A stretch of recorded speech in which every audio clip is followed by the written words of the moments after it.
Hello viewers, welcome to my channel target data science. So నాకు చాలా హ్యాపీగా ఉందండి ఇవాళ, ఎందుకంటే నేను ఒక కొత్త ఛానల్ అది డేటా సైన్స్ మీద, అది తెలుగులో స్టార్ట్ చేయడం అనేది నాకు చాలా ఆనందంగా ఉంది. నాకు డేటా సైన్స్ నేర్చుకోవడం అన్నా నేర్పించడం అన్నా చాలా ఇష్టం. నేను డేటా సైన్స్ మీ అందరికీ ఎంత బాగా నేర్పిస్తానో తెలియదు కానీ, but I will do my best. I promise that. So అసలు ఈ డేటా సైన్స్ అంటే ఏంటి? మనకి యూట్యూబ్లో చాలా వీడియోస్ ఉన్నాయి డేటా సైన్స్ మీద. అలాగే డేటా సైన్స్ అంటే ఏంటి అని క్లియర్గా ఎక్స్ప్లెయిన్ చేసే వీడియోస్ ఉన్నాయి. సో మనం ఎందుకు చాలా తక్కువ టైంలో డేటా సైన్స్ అంటే, లేదా ఒక్క స్లైడ్లో మనం ఎందుకు డేటా సైన్స్ గురించి తెలుసుకోవద్దు? With that intention, as you can see in this slide, data science is an intersection of 3 fields. First is the mathematics, second the computer science, third the domain expertise. ఈ స్లైడ్ని మీరు బాగా observe చేస్తే మీకు అర్థం అవ్వాల్సింది ఏంటంటే, మ్యాథమెటిక్స్, కంప్యూటర్ సైన్స్ నాలెడ్జ్, ఇంకా domain expertise అంటే మీరు ఉన్న ఫీల్డ్లో నాలెడ్జ్. ఈ 3 కలిస్తే డేటా సైన్స్ ఆటోమేటిక్గా మనకు వచ్చేస్తుందండి. డేటా సైన్స్ పెద్ద టఫ్ సబ్జెక్ట్ ఏం కాదు, but it takes some time to practice, that's all. Data science is nothing but practice, research, analysis, అంతే దీని గురించి మొత్తం. సో మనకి చాలా వీడియోస్ ఉన్నాయి యూట్యూబ్లో 3 అవర్స్లో మొత్తం డేటా సైన్స్ నేర్చుకునే విధంగా, లేదా 2 అవర్స్లో డేటా సైన్స్ నేర్చుకోవచ్చు అని. కానీ అదంతా అబద్ధం అని నేను చెప్పను, but data science requires lot of practice, as I said before.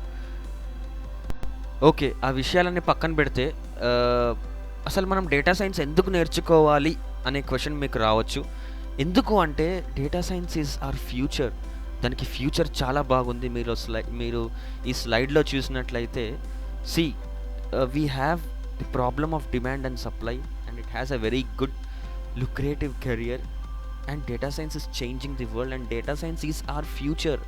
That's why many of the undergraduates, many of the postgraduates even, వాళ్ళు జాబులు వదిలేసి మరీ డేటా సైన్స్ నేర్చుకుంటున్నారండి. అంత ఇంపార్టెన్స్ దీనికి ఈ మధ్యన graduates, other people are giving.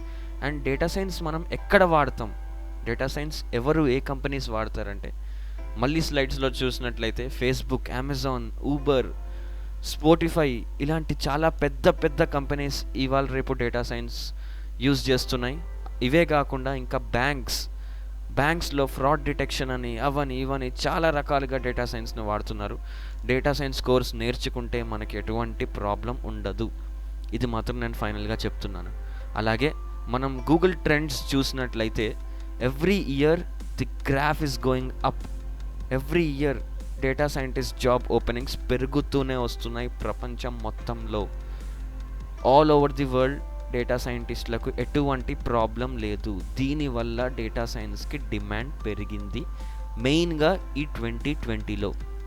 So at the end of this 2020 మనం data సైన్స్లో ఉన్న ప్రోగ్రామింగ్ లాంగ్వేజెస్ ఆర్ డేటా సైన్స్కి కావాల్సిన ప్రోగ్రామింగ్ లాంగ్వేజెస్ అన్నీ నేర్చుకుంటే మన లైఫ్ సెట్. దీనికి ఎటువంటి ప్రాబ్లం లేదు. ఫైన్, మనం ఇంట్రొడక్షన్ గురించి ఎంత తక్కువ మాట్లాడితే అంత మంచిది. మన next slide, data science advantages, disadvantages. ప్రతి ఒక్క దానికి అడ్వాంటేజెస్ ఉంటాయి, డిసడ్వాంటేజెస్ ఉంటాయి. మనం ఓన్లీ అడ్వాంటేజెస్ని మాత్రమే పట్టించుకుందాం డేటా సైన్స్కి.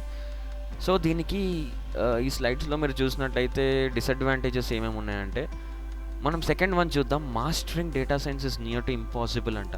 ఎందుకు అంటే, డేటా సైన్స్ పర్ఫెక్ట్గా వచ్చిన వాళ్ళు ఈ వరల్డ్లోనే ఎవ్వరు లేరండి. అంత పెద్ద సబ్జెక్ట్ ఇది.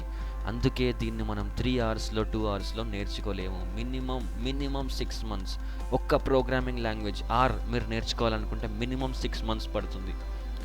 పైథాన్ మీరు నేర్చుకోవాలనుకుంటే మినిమం 6 months దాని మీద కూర్చోవాల్సిందే, రిలీజియస్గా, మామూలుగా కూడా కాదు. So let's start. ఈ ఇంట్రొడక్షన్ పార్ట్ని ఇంతటితో ముగించి మనం నెక్స్ట్ ట్యుటోరియల్ నుంచి ప్రోగ్రామింగ్ బేసిక్స్ స్టార్ట్ చేద్దాం.